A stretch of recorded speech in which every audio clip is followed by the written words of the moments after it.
I am Julia Lewis, 38 years old, a sergeant first class in the United States Army Logistics Corps.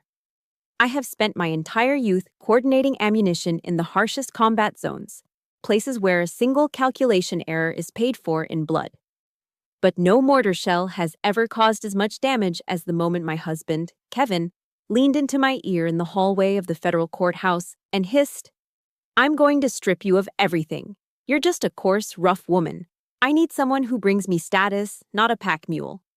Standing right next to him, his young mistress, Sophie, absent-mindedly stroked a Cartier bracelet worth $5,000, an item purchased with the exact hazard pay I bled to earn. They smirked, believing my silence was the submission of a defeated woman. They didn't know that inside the pocket of my worn-out blazer wasn't a handkerchief for wiping away tears, but a USB drive containing enough dirty financial data to send them both to prison. H hour has arrived. If you have ever been treated like an ATM by the person you share a bed with, only to be discarded when you ran dry, hit that subscribe button right now. Today, we are going to teach the ungrateful a lesson about the art of the counterattack. The air conditioning in the hallway of the Arlington Federal Courthouse was set to a temperature that felt less like climate control and more like a morgue. I stood there, my spine locked into a vertical line, heels together, hands clasped firmly behind the small of my back. Parade rest. It was a muscle memory burned into my nervous system over 20 years of service. It was the stance you took when you were waiting for orders or when you were waiting for a storm to hit. Across the polished terrazzo floor stood Kevin. He didn't look like a man about to face a divorce hearing. He looked like he was attending a movie premiere where he was the lead actor. He was wearing that custom-tailored Armani suit I had paid the deposit for 3 Christmases ago.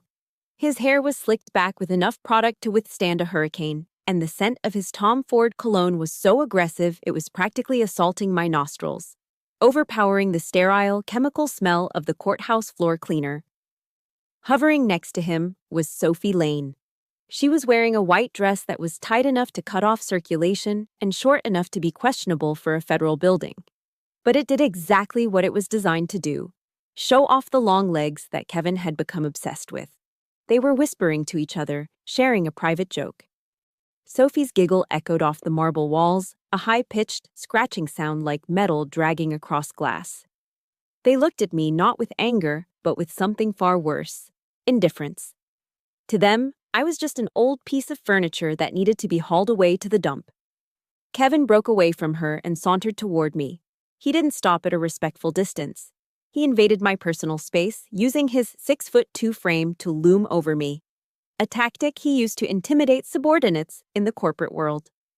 He leaned down, his voice dropping to a faux sweet register that dripped with venom. "Julia, look at you," he sneered, his eyes scanning my outfit with theatrical disgust. "What are you even wearing? Did you pick that up at Walmart on your way here? God, today is going to be such a relief. I am finally liberating myself from your utter dullness." He reached out and flicked the small unit crest pinned to my lapel, a gesture so disrespectful my hands twitched behind my back. "I'm taking the penthouse, Julia," he continued, his confidence bordering on delusion. "And I'm taking half of that military pension too. The law protects the dependent spouse, and as you know, you were always deployed. I suffered terrible loneliness. I deserve to be compensated for that emotional distress." He flashed a smile, the kind of smile used by a man who thinks he holds all the aces. "You might be good at moving boxes in a war zone, but here, in the world of the elite, you're just a pack mule, nothing more." A pack mule. The insult landed right in the center of my chest. Before I could respond, Sophie stepped up and looped her arm through Kevin's. It wasn't just a gesture of affection, it was a territorial claim. She looked me up and down, her eyes lingering on my hands. My hands are rough. They are calloused from years of handling crates, gripping steering wheels, and dealing with heavy machinery. They are soldiers' hands.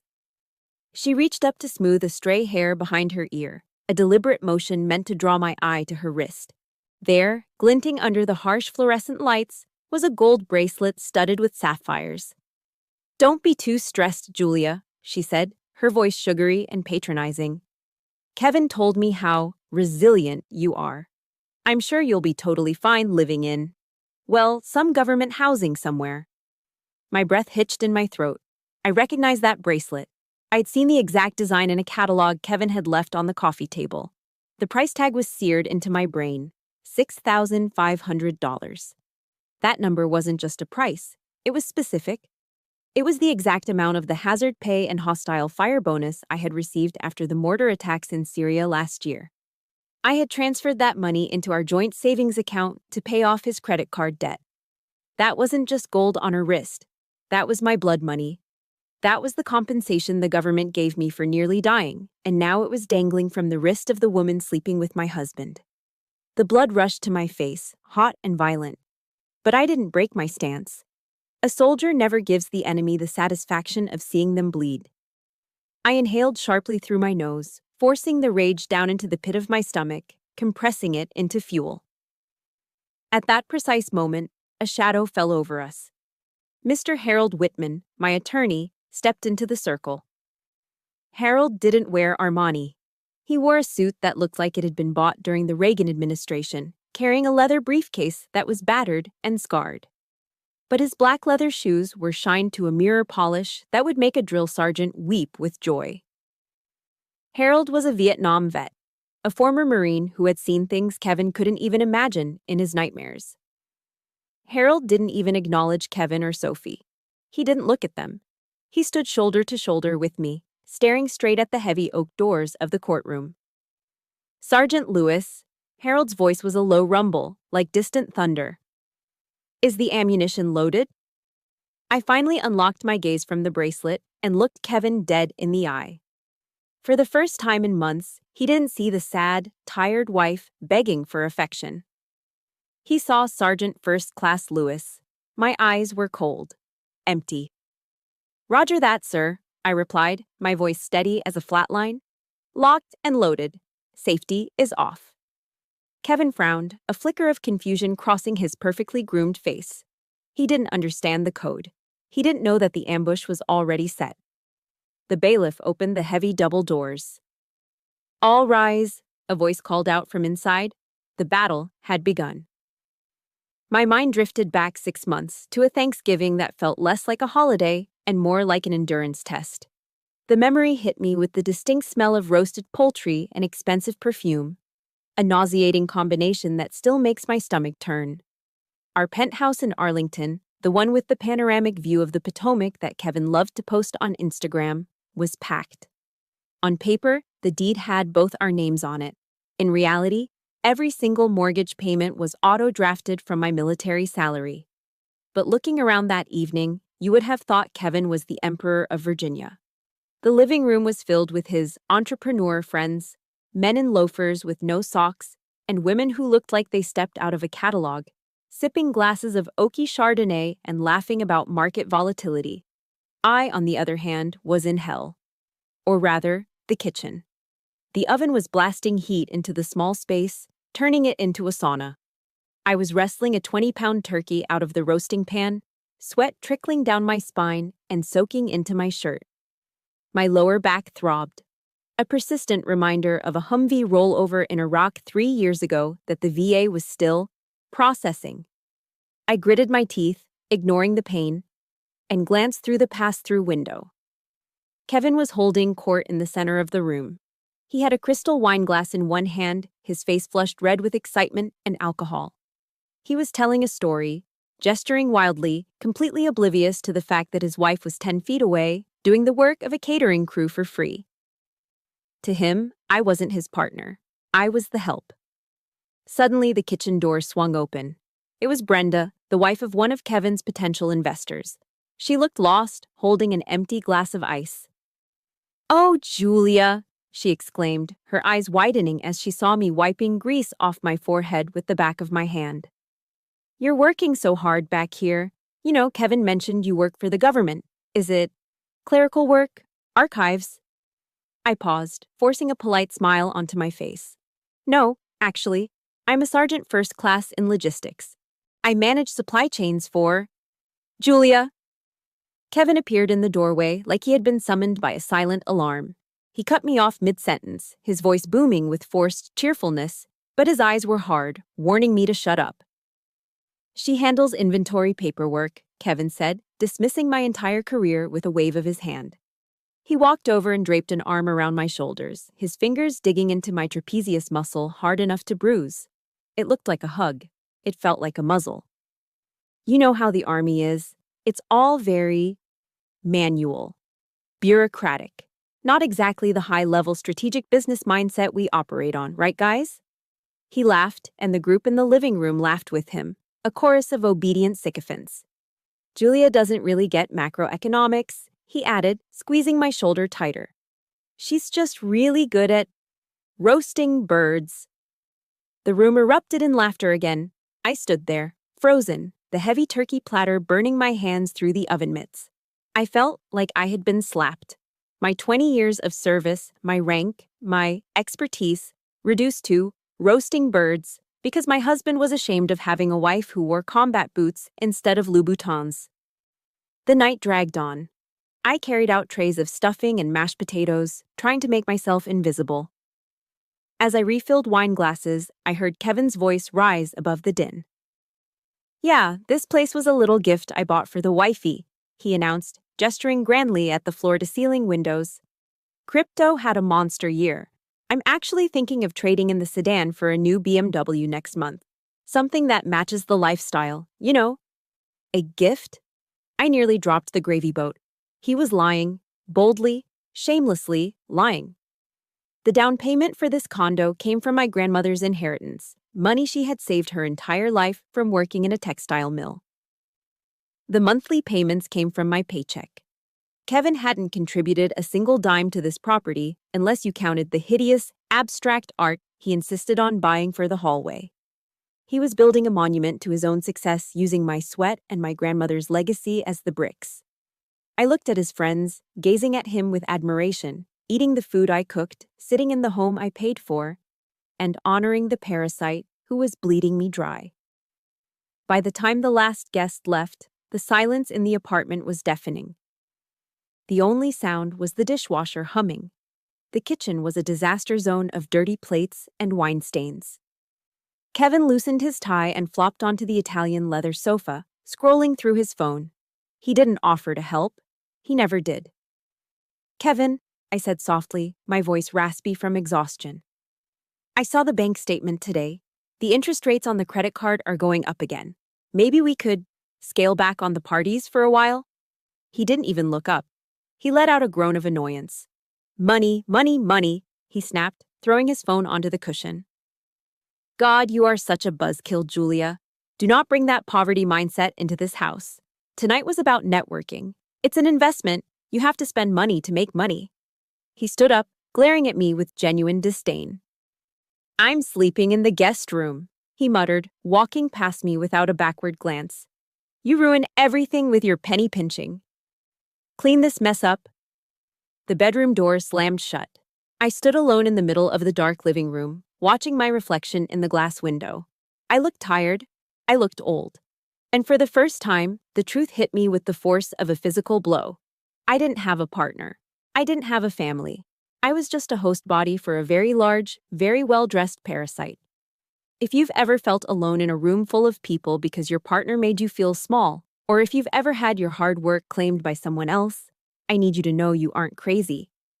Please take a second to like this video and comment, I see you, below. It's a small code, just for us to say that we acknowledge each other's invisible sacrifices. Let's create a space where we are finally seen. I turned away from the window and looked at the pile of dirty dishes. I wasn't going to clean them. Not tonight. Tonight, I was going to start counting the cost. Fort Belvoir, 2:46 a.m. Rain hammered against the corrugated metal roof of the logistics warehouse, a rhythmic pounding that sounded uncomfortably like distant machine gun fire. I sat alone in the glow of my laptop screen, the blue light casting harsh shadows on a face that was gaunt from lack of sleep. Through my headphones, the gravelly, steady voice of Jocko Willink cut through the noise of the storm. Don't blame, don't make excuses, take ownership. That podcast was the only thing keeping me upright. I had just finished auditing a supply shipment worth $2 million for the Army. Ammunition, medical kits, MREs, every single item was accounted for, down to the last penny. My professional life was a masterpiece of precision. But when I minimized the inventory window and opened my personal banking app, precision was replaced by a hemorrhage. Red numbers, everywhere. Our joint account balance was flashing a low funds warning. My paycheck, which had been direct deposited just yesterday, was already down by 80%. 80% in 24 hours. My stomach churned. Kevin had told me he needed to move funds for a deposit on a land development project in Loudoun County. He said it was a sure thing, a quick flip. But staring at that decimated balance, the risk manager in me started screaming. There was no paper trail for a deposit, just a massive cash withdrawal and a series of vague transfers. The next day, during my lunch break, reality hit me harder than the rain. I sat in the cab of my 2015 Ford F-150, the engine idling just to keep the heat on. My back was screaming in protest. The damp weather always aggravated the old injury, so I had slapped a thermal patch on my lumbar spine just to get through the shift. Lunch was a sad affair, a sandwich made from stale bread and discount deli ham I'd brought from home, washed down with a bottle of tap water refilled for the third time. I stared at the dashboard, doing mental math. I wanted a coffee, a real coffee. A $5 latte from Starbucks would have felt like heaven right now. But I didn't dare swipe my card. What if it was declined? What if the clerk looked at me with pity? Ping. My phone lit up on the passenger seat. A notification from the bank. Transaction alert, the Capitol Grill, Washington, D.C. Amount, 450 Benitos ears. I froze, a piece of dry crust halfway to my mouth. The Capitol Grill. It was the kind of place where senators and lobbyists ate dry-aged steaks and drank wines older than me. Kevin was eating lunch there right now. $450 for lunch. That was my entire grocery budget for the month. That was 2 weeks of gas for my truck. I looked down at the pathetic sandwich in my hand, feeling the bile rise in my throat. I was literally eating garbage in a parking lot so my husband could feast on Wagyu beef and play big shot with money he didn't earn. Something was wrong. Fundamentally, catastrophically wrong. I reached for my phone and rewound the Jocko podcast a few seconds. The most dangerous enemy isn't the one standing in front of you with a gun. It's the one standing behind you with a smile. The words hit me like a bucket of ice water. I had trusted Kevin because that's what wives do. I let him handle the investments because he said he was the expert, the businessman with the vision. But looking at that $450 notification, I realized I wasn't a partner. I was a hostage, a financial hostage. I wiped my mouth and tossed the sandwich wrapper into the footwell. The exhaustion that had been weighing me down suddenly evaporated, replaced by a cold, sharp clarity. The soldier was waking up. I needed evidence. I needed to audit my own life. I didn't go home after my shift. Kevin would be there, probably exhausted from his meetings, expecting dinner. Instead, I drove to the public library 3 towns over, a place Kevin wouldn't be caught dead in. I found a secluded corner and opened my personal laptop. My fingers hovered over the keyboard. I navigated to the login page for the secondary credit cards, the ones Kevin insisted were emergency only, and kept in his name, though I was the primary account holder. I typed in the password we had always used. Our anniversary 105. Access denied. My heart skipped a beat. He had changed it. He'd locked me out of my own credit line without telling me. I clicked Forgot Password. The security question popped up. What was the name of your first pet? I stared at the screen.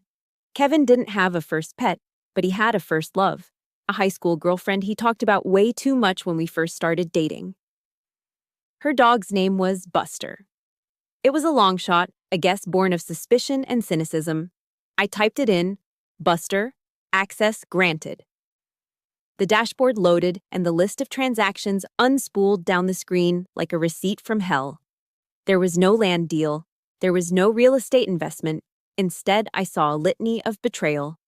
Victoria's Secret, Tiffany & Co., BetMGM Online Casino, the Ritz-Carlton, Tyson's Corner, Tuesday, 1 p.m. Tuesday at 1 p.m. He was supposed to be at a strategy meeting. I scrolled further. Thousands of dollars, tens of thousands, wasted on lingerie that wasn't for me, jewelry I never received, and gambling losses that made my head spin. My hand shook as I reached for my phone to take a picture of the screen. I wasn't shaking from fear. I was shaking from a rage so pure it felt like burning magnesium. The enemy had finally revealed himself, and he was sleeping in my bed.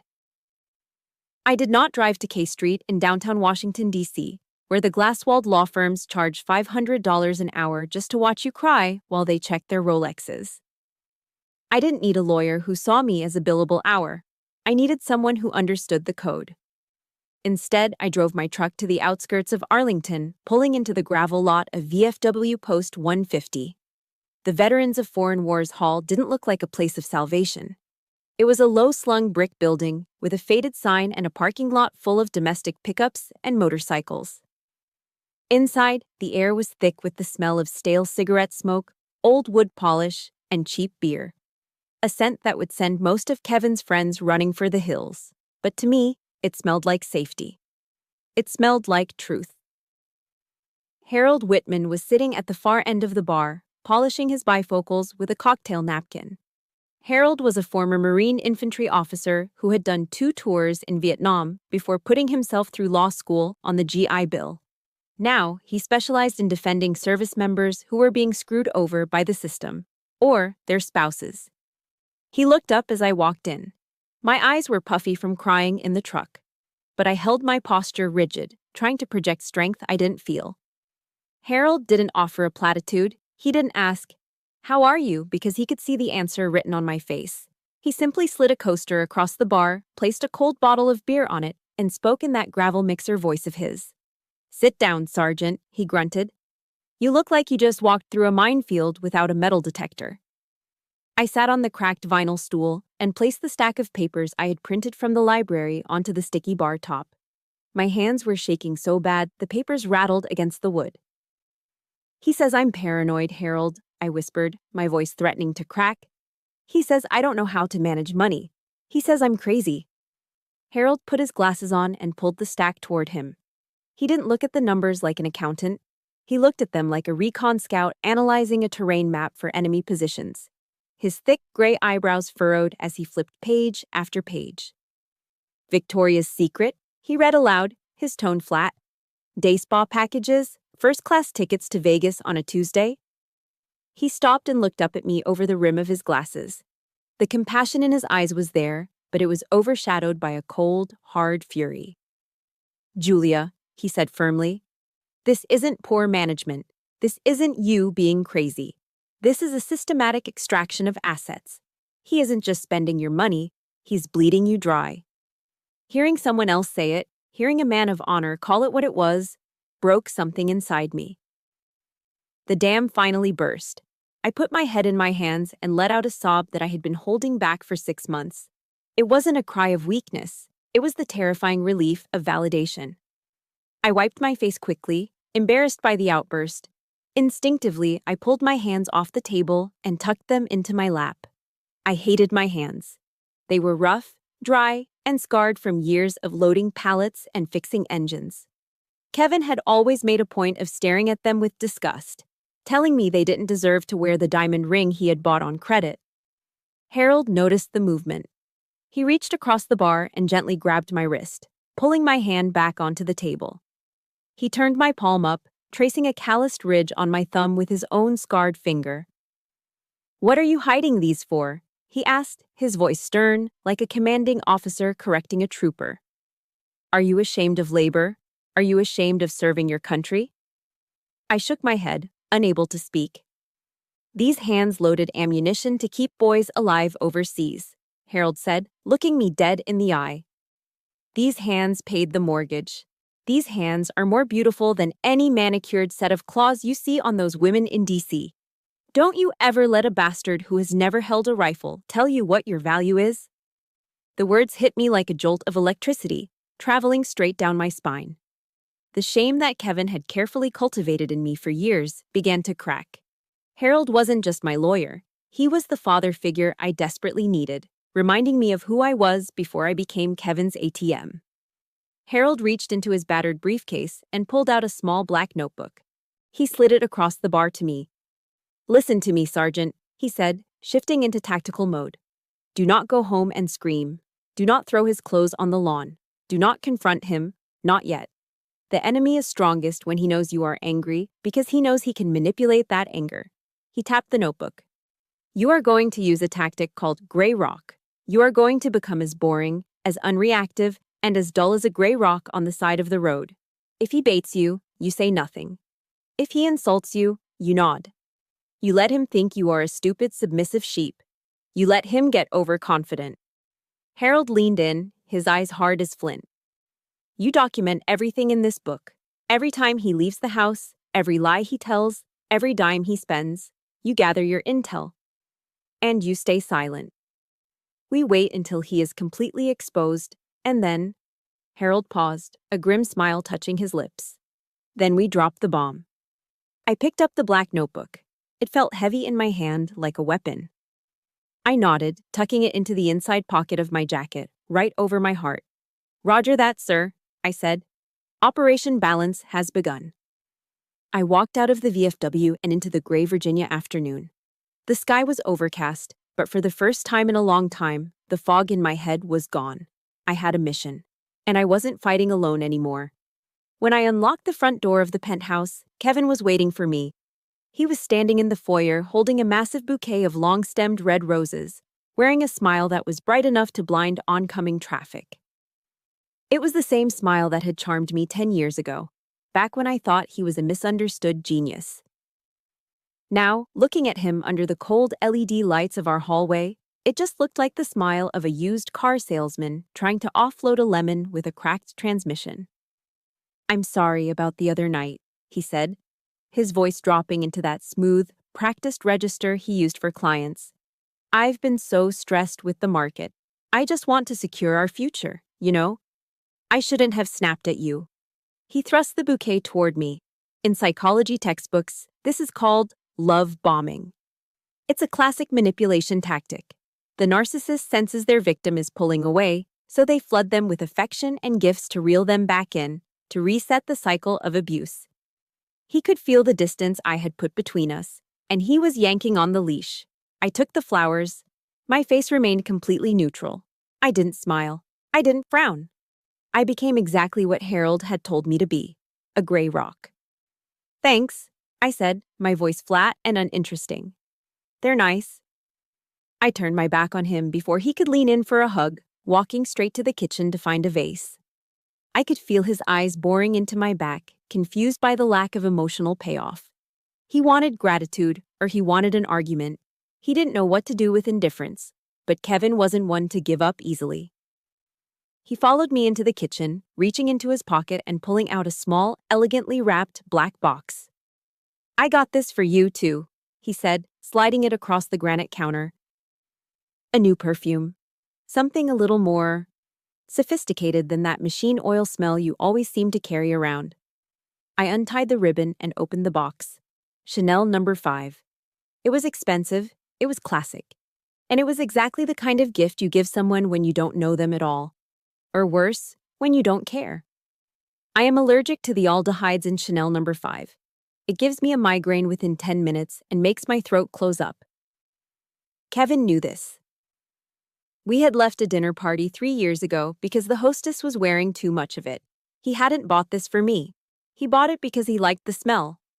Or maybe Sophie liked the smell.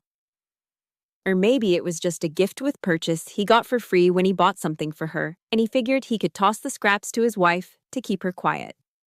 Disgust rose in my throat like bile. I wanted to throw the bottle at the wall.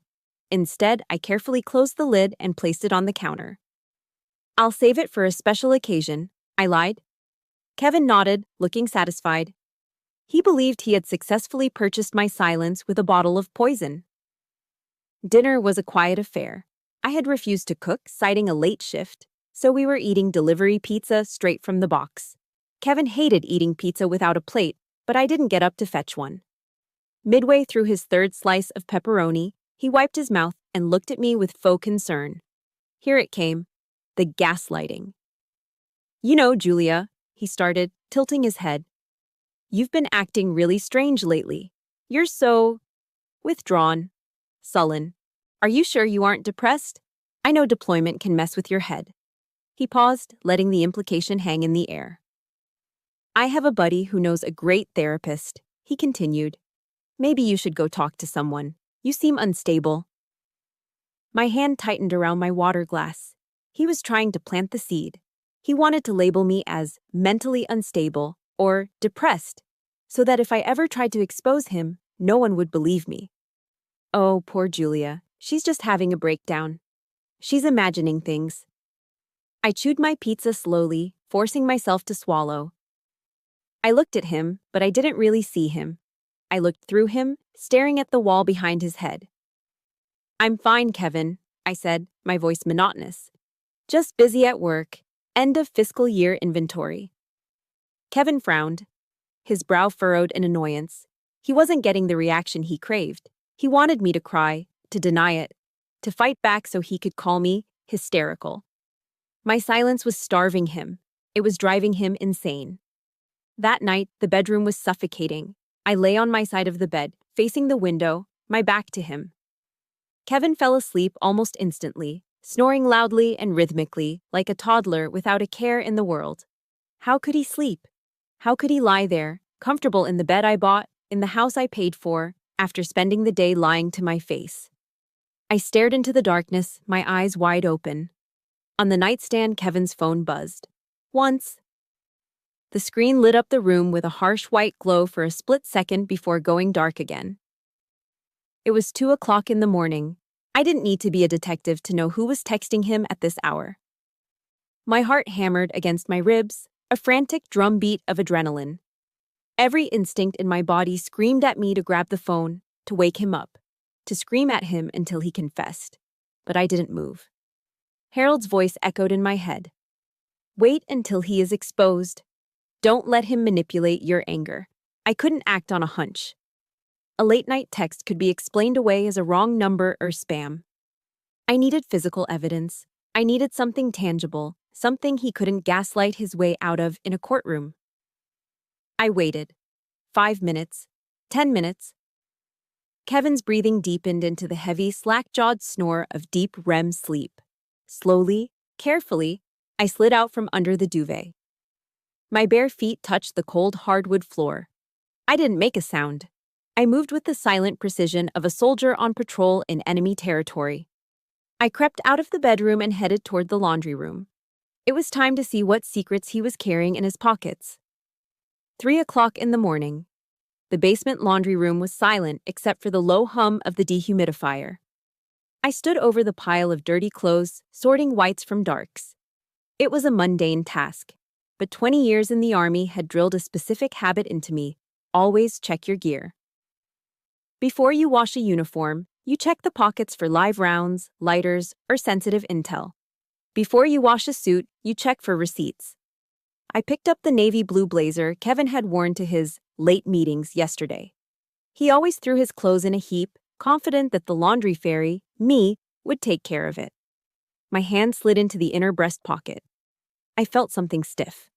I pulled it out. A piece of thick thermal paper folded into quarters.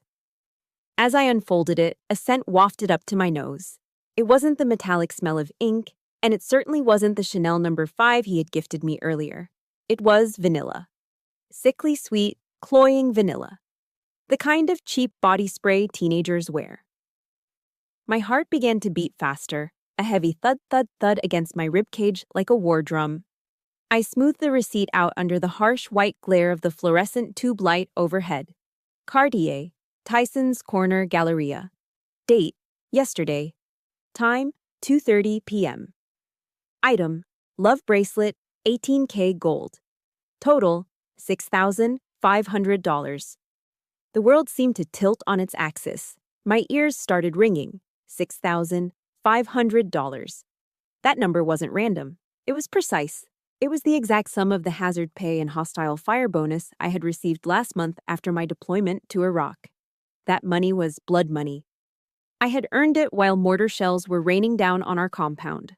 I had transferred that entire check into our joint savings account because Kevin had begged me. saying we needed to pay down his business credit card debt. He didn't pay the debt. He bought a bracelet. He took the money I'd risked my life for, money earned in sweat, fear, and sand, and used it to buy jewelry for another woman. I didn't scream. I didn't collapse. Instead, a cold, deadly calm washed over me. I ran upstairs to my home office and flipped open my laptop. It was time for OSINT, Open Source Intelligence. I navigated to Instagram and typed in the name I had suspected for months, Sophie Lane. Kevin's 26-year-old executive assistant. Her profile was public. Of course it was. Narcissists love an audience. The most recent post was from 5 hours ago. It was a photo of a woman's hand holding a flute of champagne against a blurred background of a dimly lit bar. But the focus wasn't on the drink. It was on her wrist. There it was. The Cartier Love bracelet, gleaming gold under the ambient light. I read the caption, and my stomach dropped. Being loved is the greatest feeling in the world. Thank you, Daddy K, for the amazing 3-month anniversary gift. Blessed, you're sad, Cartier Love. Spoiled. 3 months. I did the math instantly. 3 months ago, I was in physical therapy at Walter Reed Hospital, learning how to walk without a cane after my back injury flared up. While I was struggling to take a single step without pain, my husband was starting an affair with his assistant. I stared at the screen. The tears that had threatened to fall earlier were gone. They had evaporated in the heat of my rage. The pain was still there, massive and crushing. But it had transformed into something else, fuel. Cold, high-octane rocket fuel. I clicked print. The photo of Sophie's wrist slid out of the printer tray. I took the original receipt and the printed photo. I laid them side by side on my desk and took a high-resolution photo with my phone. Then, I uploaded the files to a secure cloud drive that Kevin didn't know existed. Backup 1, Backup 2. Backup 3. I went back down to the laundry room. I folded the copy of the receipt, not the original, and tucked it back into Kevin's jacket pocket. I wasn't going to wake him up. I wasn't going to confront him. Not yet. I put his suit into the dry cleaning pile. I would have it pressed and pristine for him tomorrow. He would wear the jacket of his betrayal to work, completely unaware that I had the evidence to destroy him. I looked at the washing machine, watching the water swirl around my own clothes. The marriage was dead. It died at 2:30 p.m. yesterday at a jewelry counter in Tyson's Corner. Now, it was just a matter of disposing of the body and collecting the war reparations. If you have ever discovered a betrayal that made your blood run cold, you know exactly how I felt in that laundry room. It's a pain that changes you forever. Please hit that like button and comment "I stand with you" below. Let's show the world that we are not victims. We are survivors preparing to fight back. I turned off the basement light. I wasn't Julia the wife anymore. I was Sergeant Lewis, and I was going to war. Sunday morning. The church parking lot was filling up with sedans and SUVs, families in their Sunday best heading inside for the service. I sat in my truck, the engine off, gripping the small, leather-bound Bible my grandmother had given me when I enlisted. I didn't go inside. I wasn't looking for a sermon on forgiveness today. I was looking for orders. I opened the worn pages to Psalm 144, verse 1. My finger traced the familiar lines. Praise be to the Lord my rock, who trains my hands for war, my fingers for battle. I closed my eyes, letting the words settle into my bones. God didn't teach me to be a doormat. He didn't teach me to submit to injustice. He taught me to fight. He gave me the strength to survive the desert, and he would give me the strength to survive this divorce. I kissed the page and tucked the Bible into the glove compartment. A surge of adrenaline, cold and sharp, flooded my system. I wasn't a victim anymore. I was the commander of my own liberation. I pulled out my phone and dialed Harold Whitman. He answered on the second ring. Whitman, he grunted. It's Lewis, I said, my voice steady. Activate Operation Balance. I have the evidence. Now I'm going for the kill. Over the next few weeks, I transformed our garage into my personal TOC, Tactical Operations Center. While Kevin was working late, which I now knew meant drinking champagne with Sophie. I went to work on the family computer. It was a shared desktop in the study, and Kevin, in his arrogance, had never bothered to log out of his iCloud account. He assumed I was too technologically illiterate to snoop. Big mistake. I installed a legal keylogger software that tracked every keystroke. Every email, every text message, every incognito browser search was captured and sent directly to a secure server I accessed only from my phone. The data poured in like a flood. It wasn't just the affair. That was just the tip of the iceberg. I discovered a gambling addiction that made my blood run cold. Kevin was betting heavily on an offshore sports betting site hosted in Costa Rica. In the last month alone, he had lost $20,000. But the real bomb dropped on a Tuesday night. I saw an email draft to a mortgage lender. Kevin was trying to take out a second mortgage on the penthouse, the one I paid for, to cover his gambling debts. And right there, attached to the application, was a digital signature. My signature. He had forged it. He was about to leverage my home to pay for his vice. I needed to cut the supply line. In logistics, if you want to starve the enemy, you stop the trucks. I drove to the finance office at Fort Belvoir the next morning. I filled out a direct deposit change form, rerouting 100% of my salary and housing allowance to a brand new account at Navy Federal Credit Union. An account Kevin didn't even know existed. I left just enough in the old joint account to cover the water and electric bills so the lights wouldn't go out immediately. 2 days later, Kevin texted me while I was on duty. "Hey babe, just check the account. Payday was yesterday, right? It's not showing up." I smiled at my phone. I typed back, lying with the ease of a seasoned operator. "Yeah, big issue with DFI's system-wide. They're doing a server migration. Whole unit is delayed. Might be a week or two." DFI's, Defense Finance and Accounting Service, is notoriously slow, but they weren't doing a migration. Kevin didn't know that.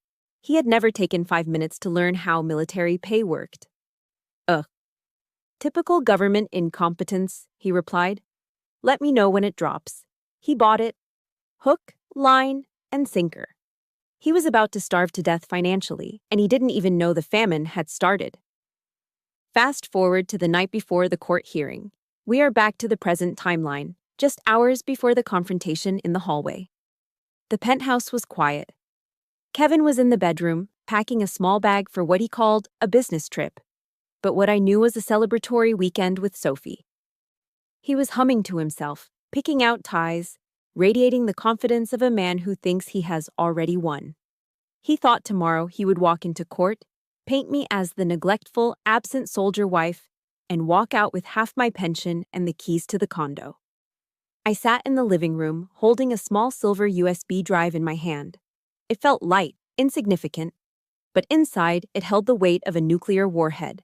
The photos of Sophie wearing the Cartier bracelet, the credit card statements showing the jewelry purchase, the logs from the Costa Rican gambling site, the forged mortgage application, and the kicker, a spreadsheet of consulting fees he had received in cash from a shady contractor, money he had never reported to the IRS. I looked at the closed bedroom door one last time. I could hear him whistling. "Sleep well, Kevin," I whispered to the empty room, "because tomorrow you're going to wake up in a nightmare." I slipped the USB drive into my pocket and turned off the lights. The ambush was set. All I had to do now was wait for him to walk into the kill zone. The attack began at 9 o'clock sharp. Kevin's lawyer was a slick, polished man named Rutherford, the kind of attorney who charged $600 an hour and wore cufflinks that cost more than my first car. He stood up, buttoned his Italian jacket, and launched a full-scale assault on my character. He didn't paint Kevin as a cheater. He painted him as a martyr.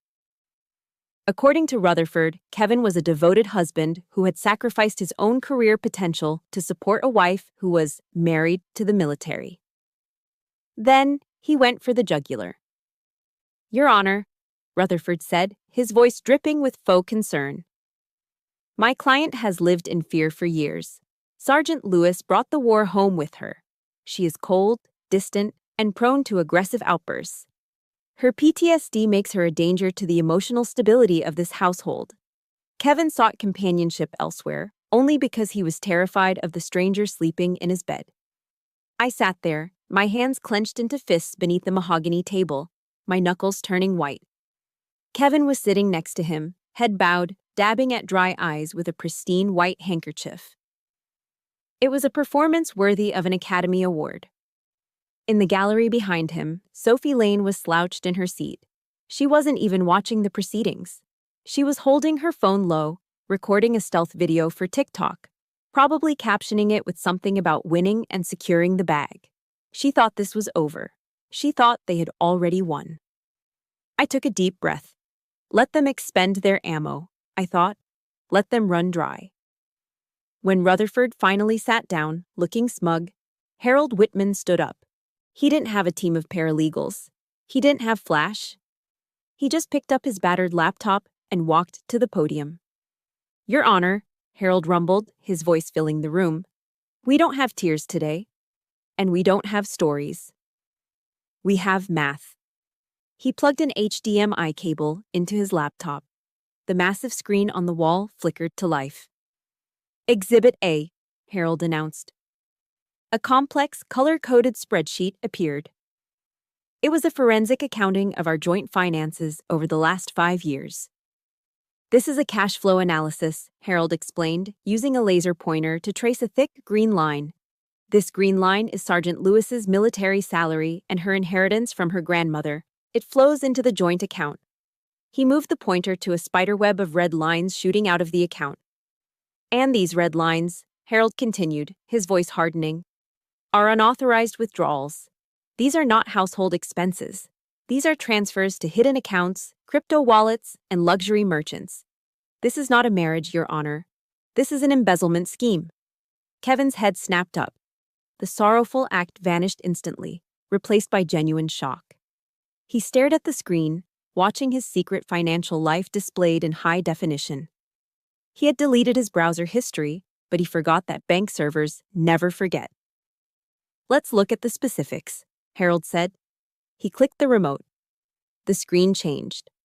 On the left side was a scanned copy of the receipt I had pulled from his pocket. On the right side was the screenshot of Sophie's Instagram post. Cartier, $6,500. A collective gasp went through the courtroom. Even the court reporter paused for a second. The judge, a stern woman in her 60s, narrowed her eyes and looked directly at Sophie in the gallery. Sophie froze. She saw her own wrist on the giant screen. Instinctively, she pulled the sleeve of her cardigan down, covering the gold bracelet, but the damage was done. "This purchase was made 3 days after Sergeant Lewis deposited her hazard paycheck," Harold said, his voice dropping to a temperature that could freeze water. "That money was paid to my client for surviving mortar fire in Syria. It is blood money. And Mr. Bennett used it to buy jewelry for his mistress while his wife was in physical therapy for a combat injury."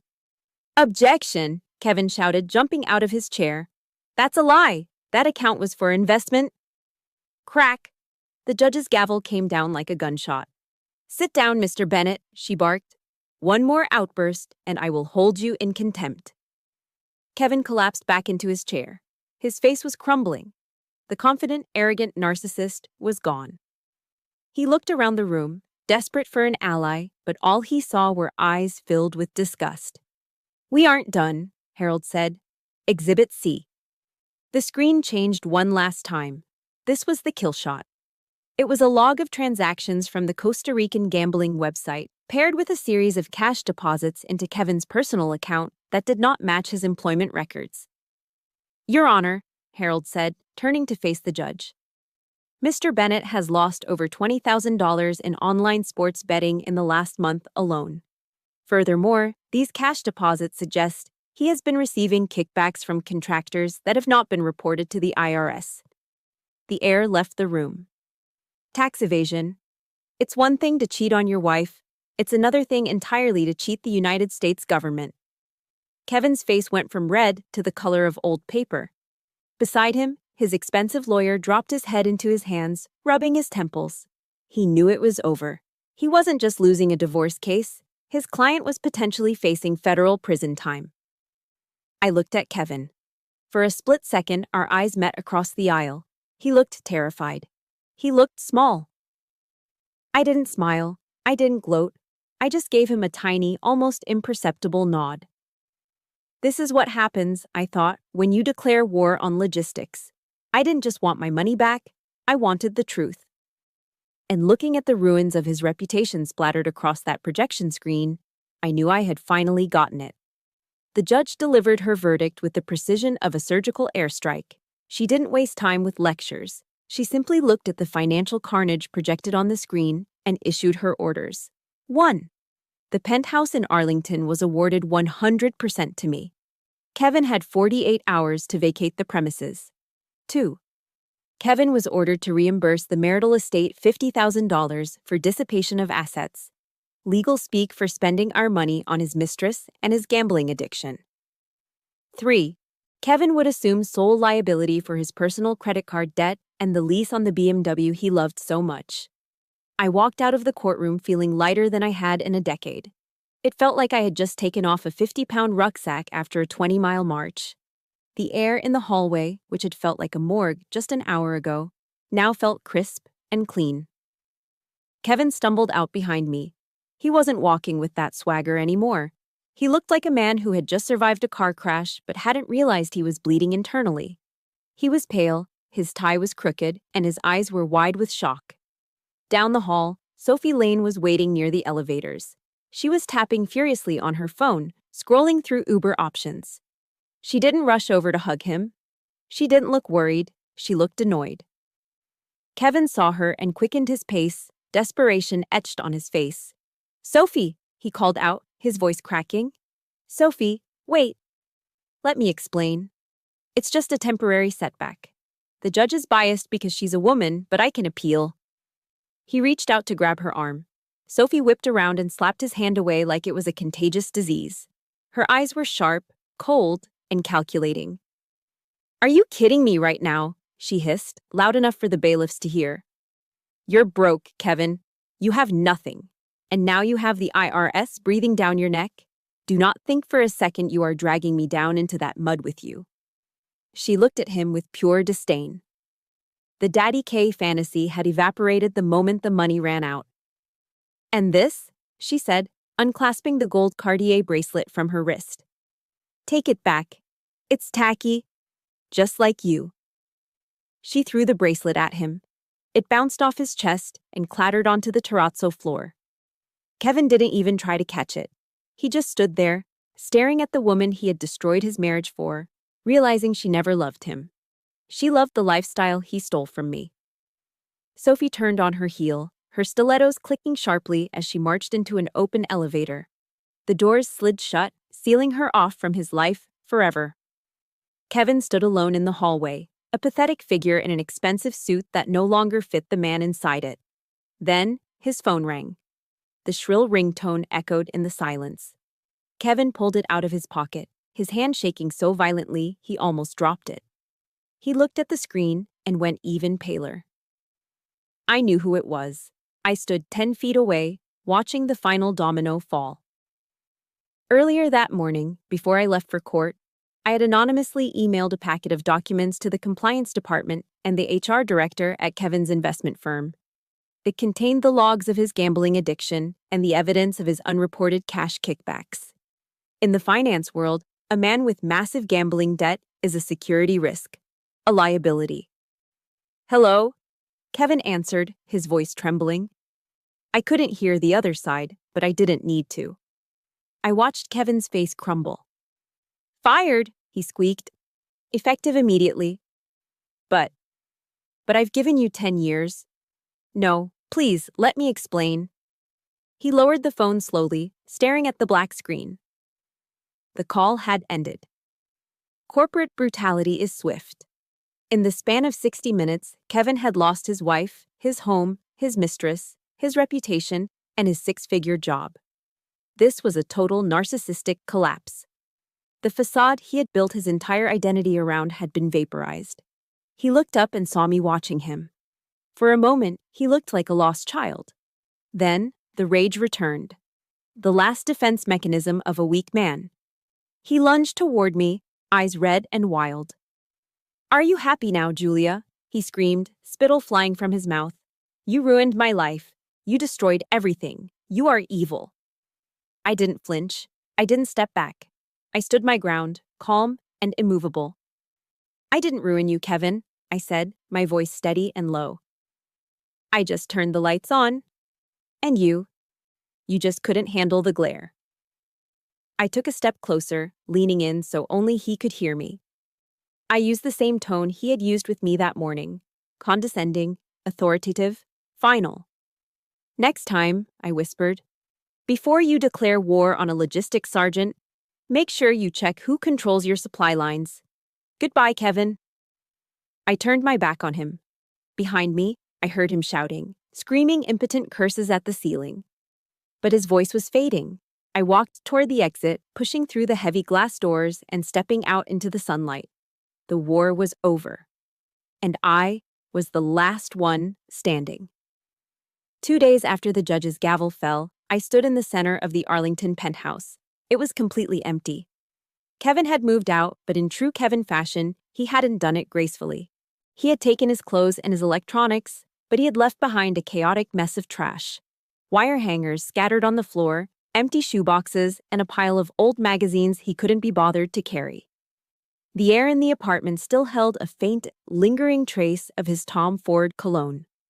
It was a ghost scent, clinging to the drywall and the curtains, a stubborn reminder of the man who had tried to erase me. But I had a solution for that. I had hired a team of industrial cleaners. They were currently in the hallway, armed with steam cleaners and heavy-duty disinfectants. I wanted this place scrubbed. I wanted every skin cell, every stray hair, and every molecule of his existence eradicated from my territory. I walked over to the sliding glass doors and threw them open. The November wind from the Potomac River rushed in. It was cold, biting, and sharp, smelling of wet leaves and river water. I closed my eyes and let it hit my face. It felt like a baptism. It swept through the living room, chasing away the stale air of a dead marriage. I took a deep breath, filling my lungs until they ached. For the first time in 10 years, I didn't feel the crushing weight of anxiety on my chest. I looked around the empty space. I didn't feel lonely. I felt spacious. I felt like I finally had room to breathe. A knock at the open door interrupted my thoughts. "Delivery for Sergeant Lewis," a gruff voice called out. I turned to see Harold Whitman standing there. He wasn't wearing his court suit. He was wearing a flannel shirt and jeans, holding a greasy cardboard box in one hand and a six-pack of cheap domestic beer in the other. "I figured you wouldn't have any plates," Harold said, grinning. We didn't sit at the dining table. I had already sold it. Instead, we sat cross-legged on the hardwood floor of the living room, the pizza box open between us. It was a large pepperoni pizza, glistening with oil and smelling like heaven. Harold cracked open a cold beer and handed it to me. "To freedom, Sergeant," he said, raising his can. "To freedom," I replied, clinking my can against his. I took a bite of the pizza. The hot cheese burned the roof of my mouth, the spicy pepperoni hitting my tongue with a burst of salt and fat. It was delicious. It tasted better than any dry, $20 appetizer I had ever forced down at one of Kevin's pretentious cocktail parties. It tasted better than the lobster we ate at the company dinners where I was ignored. This meal was honest. There was no pretense here, just two soldiers sharing rations after a successful mission. "So," Harold said, wiping tomato sauce from his lip, "what now? You keeping the castle?" I looked around the expansive, echoing room. The view was $1 million, but the energy was all wrong. "No," I said, shaking my head. "I'm selling it. The market is high. I can get a good price." I reached into my back pocket and pulled out a folded map I had printed out. I smoothed it out on the floor next to the pizza. "I've been looking at properties down by Lake Anna," I said, pointing to a spot on the map. "There's a small cabin. It's got 2 acres of land, a dock, and absolutely no marble countertops. It's quiet. It smells like pine trees, not exhaust fumes." Harold nodded approvingly. "Sounds like a good perimeter." "And," I added, a genuine smile spreading across my face, "I'm going to get a dog. A golden retriever. I'm going to name him Scout. Just me, the dog, and the water."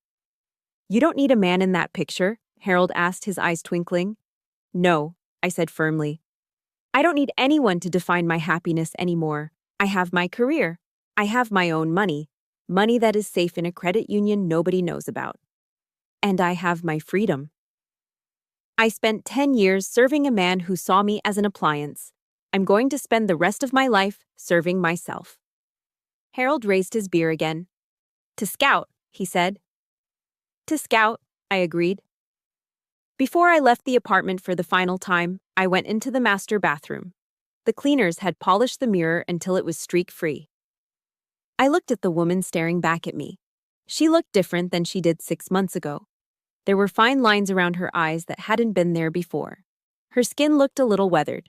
She wasn't 25 anymore. I looked down at my hands resting on the granite counter. They were still rough. They were still calloused. There was a small scar on my knuckle from where I had scraped it loading a crate last week. But my back was straight, my chin was up, and my eyes were clear. They were the eyes of a woman who had walked through fire and come out made of steel. I reached up and touched the small military crest I had pinned to my jacket, the same one Kevin had flicked with such disdain in the courthouse hallway. I had won the hardest battle of my life. I hadn't fought for territory or oil. I had fought for my own value. If you are listening to this story right now and you feel stuck, if you feel like you are being used, ignored, or underestimated by the people who are supposed to love you, please remember this. You are stronger than you think. You have reserves of courage you haven't even tapped into yet. Do not wait for a knight in shining armor to come and save you. Knights don't exist, but commanders do. Gather your intel. Make your plan. Secure your resources and save yourself. You are the commander of your own life. Do not ever hand the steering wheel to anyone else. I took one last look at the empty penthouse, turned off the lights, and closed the door on the past. I am Julia Lewis. Mission complete. Looking back, the most valuable lesson I learned wasn't about revenge. It was about the logistics of self-respect. In the Army, we are taught that you cannot secure a perimeter if you don't know what you are protecting. For years, I left the gates to my life wide open because I thought love meant total surrender. I was wrong. True love, whether from a partner or for yourself, never requires you to bankrupt your dignity or your bank account. Your skills, your intuition, and your scars are not liabilities. They are your armor. Never let anyone convince you that your strength is a flaw. Now, I'm turning the briefing over to you. Have you ever ignored a red flag because you wanted to believe the best in someone? Or have you ever had to audit your own life to find the truth? Drop a comment below with your story. I read every single one, and your experience might be the survival guide someone else needs right now. If Julia's journey resonated with you, please hit that like button and subscribe to the channel. Join our squad. Here, we don't just tell stories. We share the blueprints for taking our power back. Stay strong and stay vigilant.